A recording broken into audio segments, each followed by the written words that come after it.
Welcome back to Leeds Lately for this match reaction of Leeds just losing 4-0 away at Loftus Road. Before we get into it, let's have a positive note. Rocco Dean of Leeds That podcast and of course of his own publications has come out with his latest book, The Sons of Reeve. So go and check that out. That'll be in the description down below. Make sure you go and check that out. Rocco's a great guy and he writes great books. So thoroughly recommend you go check that one out. Thank you for that.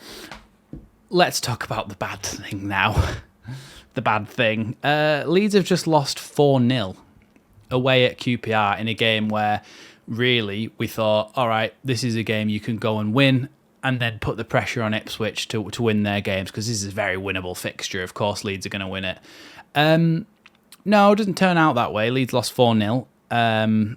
The worst performance of the entire season. I'm thoroughly annoyed. I said this on my live stream. I don't ever get annoyed really at Leeds. I get a bit irritated sometimes, but I don't get angry, and I always try to be upbeat. If you've been on this channel before, you know I always try to be upbeat. I always try to be positive. I always try to be the voice of reason, not reactionary. And I always try and stay calm and go, okay, what's the silver lining of this? What's the positives? What can we take into the next game? All these sorts of things, right? But this is one of the worst I've ever felt about a Leeds game. I've been in the away end at Man City when we lost 7-0. I've been in the away end at Scum when we lost 5-1, 6-1, whatever it was, 6-2. Well, I don't know. The one where Alien scored a screamer.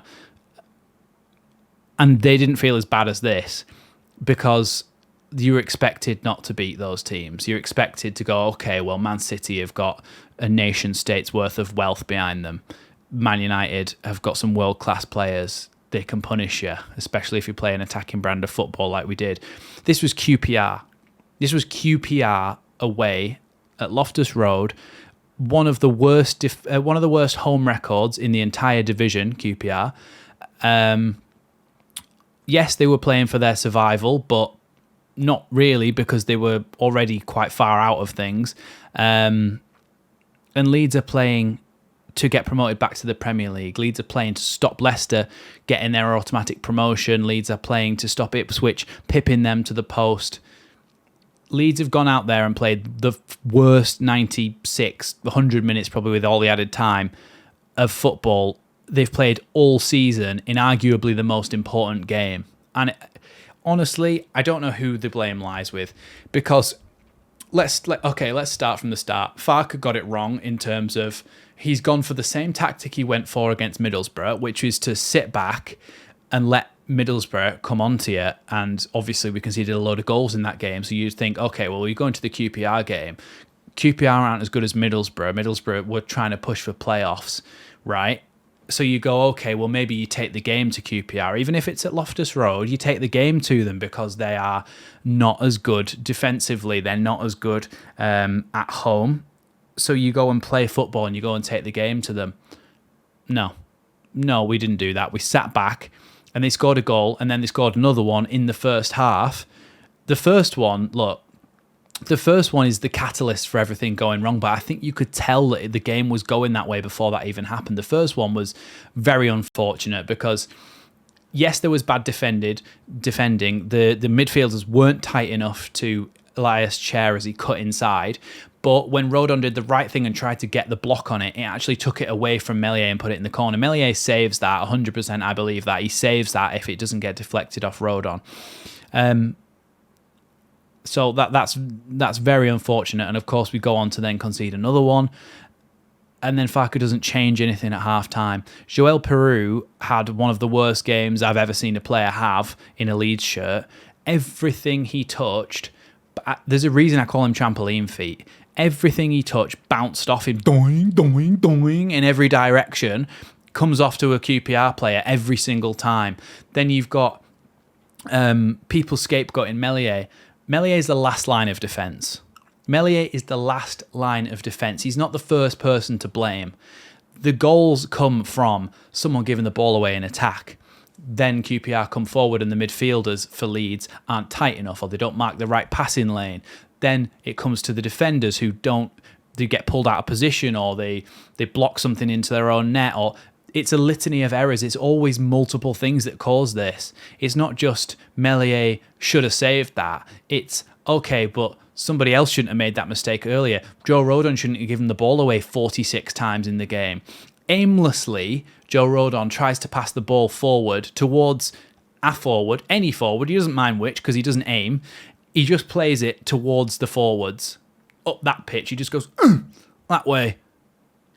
And every single time it gets intercepted and they come straight back at us. Firpo was okay. That's the best you can say of any player on the team, I think. Firpo was okay and he got a good couple of balls in the box. But when he did, no one there. No one there until Mateo Joseph. Miraculously, you put a striker on who knows how to run in behind and knows how to make front and far post runs. And Mateo Joseph nearly scores one of those instantly, in which the goalkeeper saves it and the ref gives a goal kick. So, sound. Thanks for that one. Referee, I thought, overall, though, fine.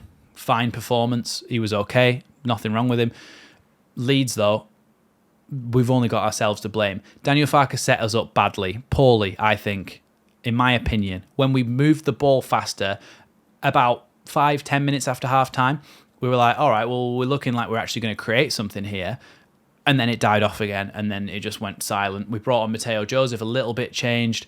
I was calling out for Joffy earlier on in the game. I thought he might help. He injected a little bit of a spark, I thought, but nothing. We were like, I'm going to be like JT now and use one of his weird little analogies. We were like a wet pile of logs. And every time Farke brought a new substitute on, he was trying to strike that match and trying to light the kindling, but everything just spluttered and went out, and nothing lit up.